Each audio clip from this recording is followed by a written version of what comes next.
పత్తి రైతు నెత్తిన 7 క్వింటాల పిడుగు, కొనుగోళ్ల పరిమితితో కొత్త కష్టాలు, తక్కువ ధరకే వ్యాపారులకు అమ్ముకోవాల్సిన దుస్థితి. నిన్న మనం ఏదైతే మనం మాట్లాడుకున్నామో సెంట్రల్ గవర్నమెంట్ వచ్చేసి 12 క్వింటాలు కొనాలి అంటే లేదు మేము 7 క్వింటాలు కొంటామని చెప్పేసి రైతులకు ఒక పెద్ద కష్టమే తీసుకొచ్చి మళ్ళీ సెంట్రల్ గవర్నమెంట్ ఒక పెద్ద కష్టం తీసుకొచ్చి మూట పెట్టిందని మనం అనుకోవచ్చు. కొనుగోలు చేయాలంటే కూడా పరిమితితోటి కష్టాలు, తక్కువ ధరకే వ్యాపారులకు అమ్ముకోవాల్సిన పరిస్థితి మన పత్తి రైతులకు ఉన్నదని చెప్పేసి కూడా ఇక్కడ ఒక వార్త మనం చూడొచ్చు. ఇది చిన్న సన్నకారు రైతులపై కూడా ప్రభావం చూపుతారంట. రాష్ట్రంలో 24.12 లక్షల మంది రైతుల పత్తి సాగు చేశారు. ఇందులో 70% మంది 3 ఎకరాల వరకు ఉన్న చిన్న సన్నకారు రైతులే.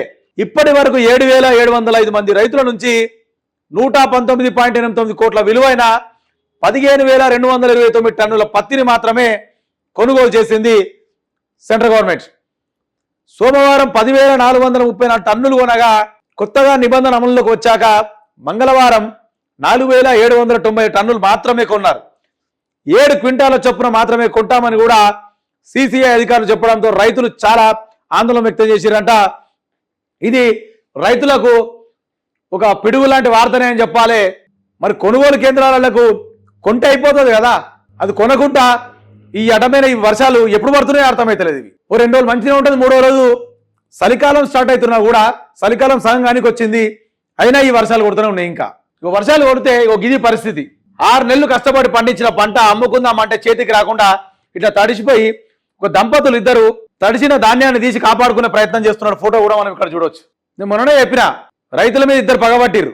ఒకటేమో వరుణదేవుడు పగబడితే ఇంకోటేమో గవర్నమెంట్ పగబట్టిరు. ఇలా పాయింట్ ఏంటంటే వరుణదేవుడు అంటేనేమో మనం ఎప్పుడు ఏమో అనుకోకుండా ప్రకృతి విపత్తు మనం ఏం చేయలేం, దానికి మనం ఆపనికి కూడా సినిమా ఏముండదు. ఆడ గవర్నమెంట్ మాత్రం చేయొచ్చు కదా, గవర్నమెంట్ పని చేయదు.